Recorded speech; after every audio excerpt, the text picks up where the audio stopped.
I have been in the woods my whole life.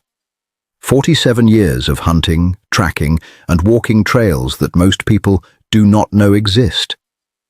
I have seen things out there that I can explain and things that I cannot, and I have learned, over a very long time, to know the difference between the two. What I am about to tell you is not a ghost story. It is not a legend. It is a documented case with names, dates, physical evidence, and a recording that no laboratory has been able to identify to this day. Two boys went into the Ouachita National Forest in 1991. One came back 12 years later. And what he said when he came back has never left me.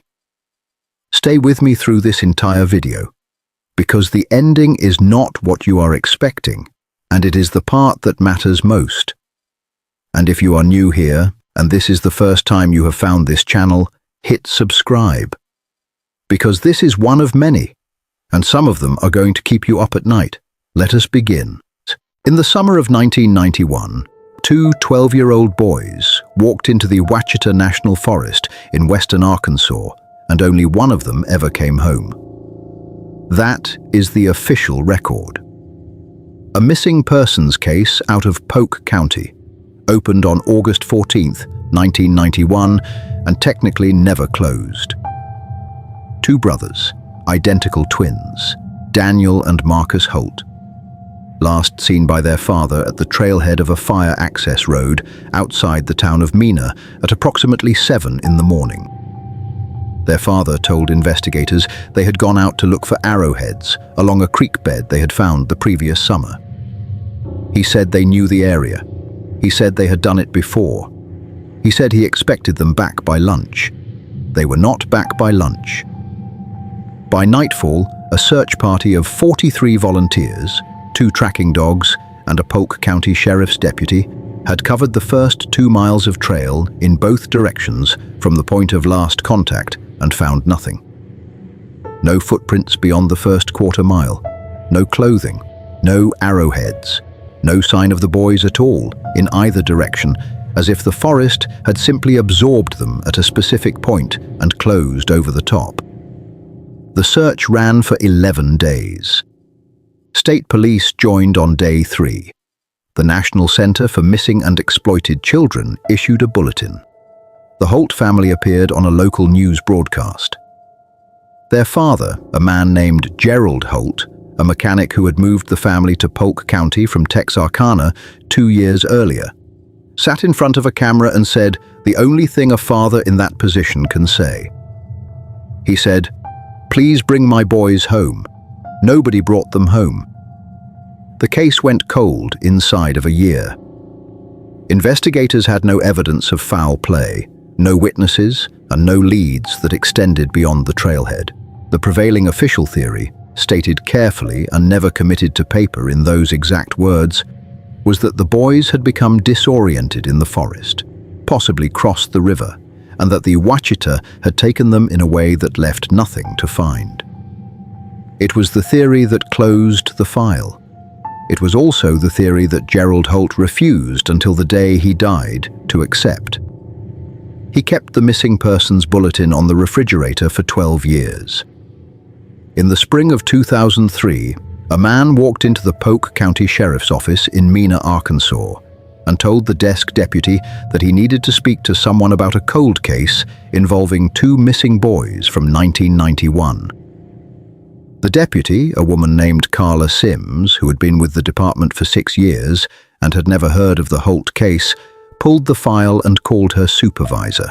Her supervisor called the original investigating officer, a retired detective named Roy Abernathy, who was 61 years old and had not thought about the Holt boys in the better part of a decade.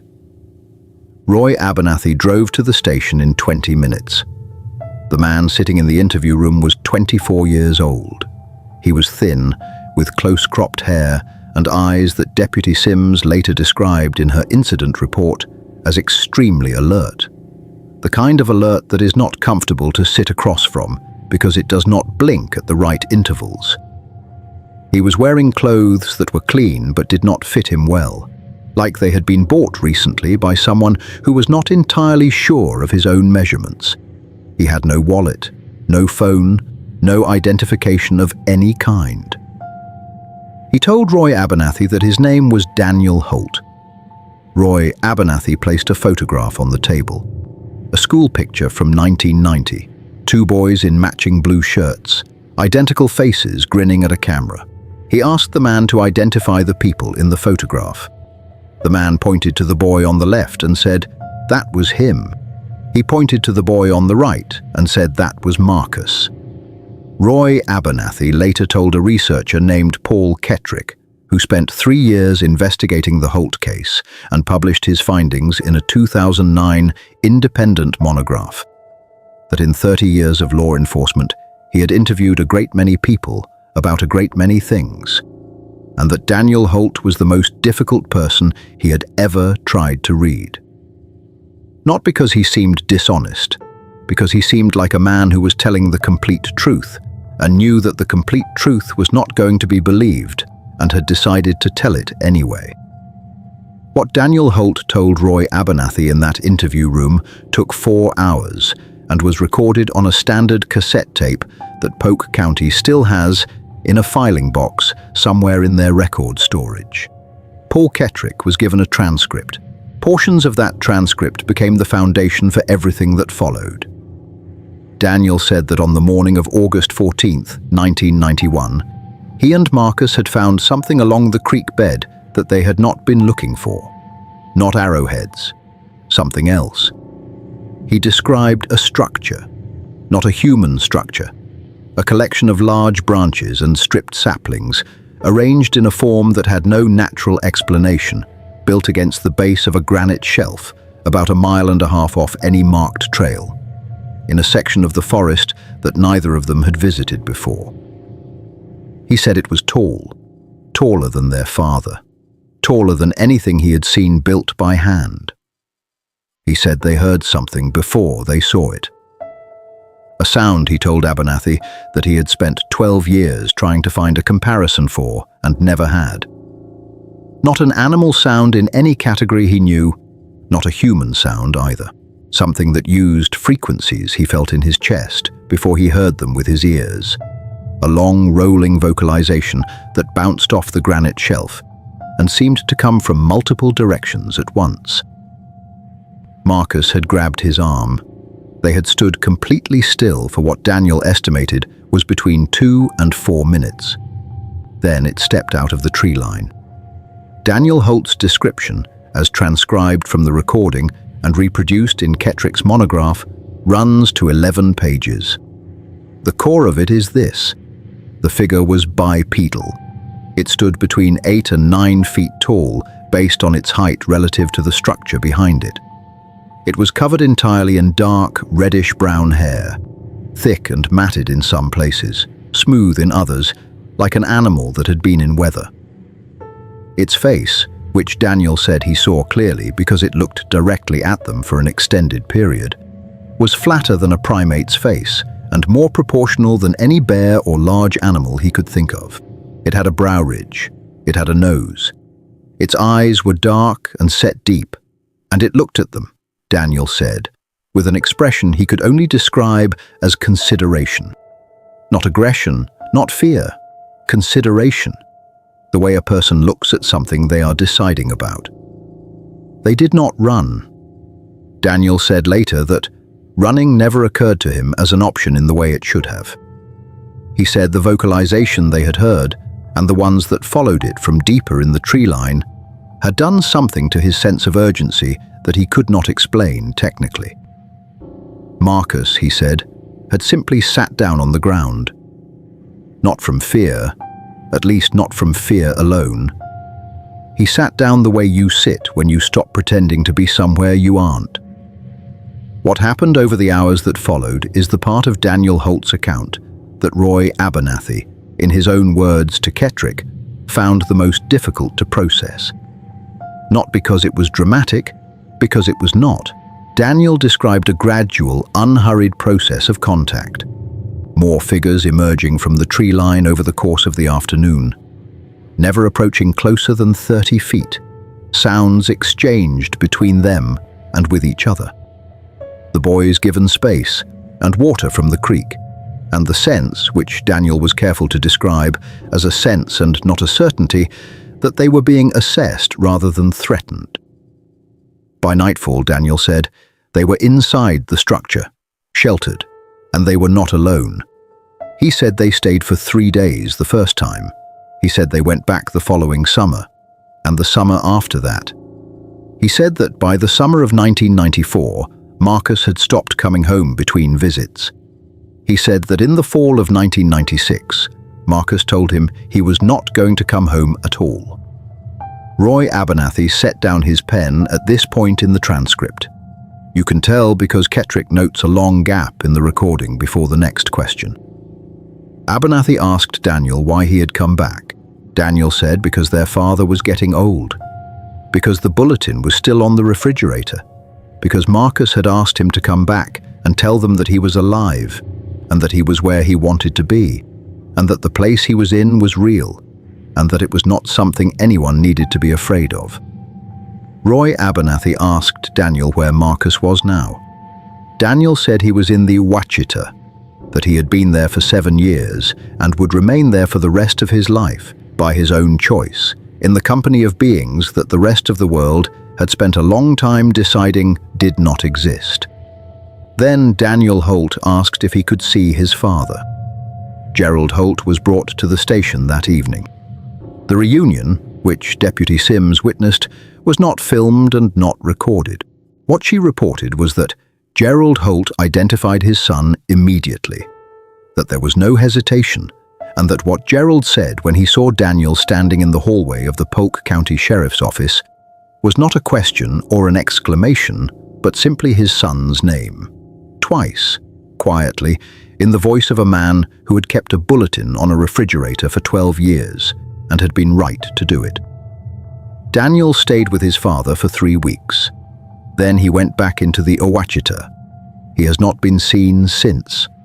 Paul Kettrick first heard about the Holt case in 2006 from a woman named Diane Fossey, no relation to the primatologist, who ran a small cryptid research newsletter out of Fayetteville and had obtained a partial copy of the Abernathy interview transcript through a records request that the county had fulfilled incompletely and apparently without reading first. Kettrick was, at that point, a 38-year-old former wildlife biologist who had left a position with the Arkansas Game and Fish Commission after a disagreement about the handling of what he described as a series of anomalous track castings recovered from the Buffalo National River area in 2001. He was not, by his own description, a believer in anything. He was a person who followed physical evidence and went where it pointed, and the evidence in the Holt case pointed somewhere he had not expected. He spent 3 years on it. His first step was the creek bed. He located the approximate area Daniel had described in the transcript using topographic maps from the Ouachita National Forest Service office and a set of coordinates that Abernathy had noted during the interview when Daniel sketched the route on a piece of paper. The paper was still in the file. Kettrick photographed it. The coordinates placed the granite shelf Daniel had described at a point in the forest, approximately 1.4 miles off the nearest fire access road, in a drainage area that the Forest Service categorized as low traffic and ecologically sensitive. Kettrick hiked in with a field kit, a camera, and a graduate student named Tomas Reyes, who had been helping him with track analysis work since 2004. They found the granite shelf on the second day of searching. What they found at the base of it was not the structure Daniel had described. 12 years of Ouachita weather had taken care of that. But what the granite shelf had preserved, in a sheltered alcove at its northeastern face, where the rock overhung the ground at an angle that deflected rain and direct sunlight, was a soil stratum that had compacted and dried in a way that made it, functionally, one of the better natural casting surfaces Kettrick had encountered in 15 years of fieldwork. There were 18 distinct impressions in that stratum. 16 of them were consistent with a large bipedal foot. Not a human foot, and Kettrick was careful and specific about the distinction in his monograph. The impressions measured between 15 and 17 inches in length. The toe spread was wide, wider than the human foot proportionally, and the mid-tarsal pressure pattern, the way the foot distributed weight through its center, was not consistent with either human locomotion or with any known quadruped moving bipedally. The depth of the impressions indicated a body weight that Kettrick's calculations put at a minimum of 600 pounds and a maximum that the soil compaction data declined to commit to a specific upper number. 2 of the 18 impressions were smaller, between 9 and 10 inches. Human-sized. Consistent, Kettrick noted with the careful understatement of a man writing for a skeptical audience, with children of approximately 10 to 12 years of age. He cast all 18. The casts are currently held in a private research collection in Fayetteville. 3 independent analysts reviewed them between 2007 and 2009. None of the 3 produced a finding of fabrication. One of them, a forensic podiatrist from the University of Arkansas, who reviewed the casts without being told their origin or significance, submitted a written opinion stating that the impressions represented a genuine bipedal entity of unknown classification and recommending further investigation. When Kettrick told him the context, the podiatrist declined to allow his name to be used in the monograph. The vocalizations came from a different source. In 2004, 2 years before Kettrick began his investigation, a deer hunter named Willis Kahn had been positioned in a ground blind approximately 2 miles north of the Granite Shelf area, on a private timber lease that bordered the national forest. It was early November. The rut was on. Kahn had been in that blind every November for 9 years and knew the sound of every animal in that section of the Ouachita the way a musician knows an instrument. At approximately 5:15 in the morning, before first light, he heard something he had no category for. He described it to Kettrick as starting below hearing and building upward, a frequency that arrived in the chest before the ears registered it as sound, which aligned precisely with Daniel Holt's description from 1991, without Kahn having any knowledge of the Holt case. The sound rose through 3 distinct registers over the course of what Kahn estimated as 45 seconds, held at its peak for a duration he could not accurately estimate, because his sense of time had, in his words, stopped cooperating and then descended and ceased. Kahn had a digital recorder in his blind kit. He used it to record turkey calls and deer vocalizations for analysis during the off-season. He had turned it on out of habit when he settled into the blind that morning. It was still running. The recording runs 11 minutes and captures the full vocalization event, plus a period of absolute silence afterward, that Kahn said lasted until well after dawn, when every bird and animal sound in the area, which had been continuous when he arrived, simply failed to resume. The recording was analyzed by a wildlife acoustics laboratory in 2007. Their findings identified no match in any database of known North American wildlife vocalizations. The fundamental frequency of the lowest register was measured at a level that the laboratory noted would require a resonating structure, specifically a chest cavity, significantly larger than that of any documented primate species in North America. A copy of the laboratory report is included in Kettrick's monograph as Appendix C. The thermal footage entered the record in 2008. A research team from a cryptid investigation organization called the North American Forest Survey Project had been conducting a multi-night expedition in the Ouachita, based in part on Kettrick's published findings. On the 3rd night of the expedition, at approximately 2 in the morning, the team's thermal imaging operator, a woman named Sandra Okafor, who had 8 years of experience using thermal equipment in wildlife survey work, captured a sequence of footage from a ridge position overlooking the drainage area east of the Granite Shelf. The footage runs 4 minutes and 22 seconds. In the first 90 seconds, it shows the drainage area empty. Normal ambient heat signatures from the ground, residual warmth in the rock faces, the cold channel of the creek running through the center of the frame.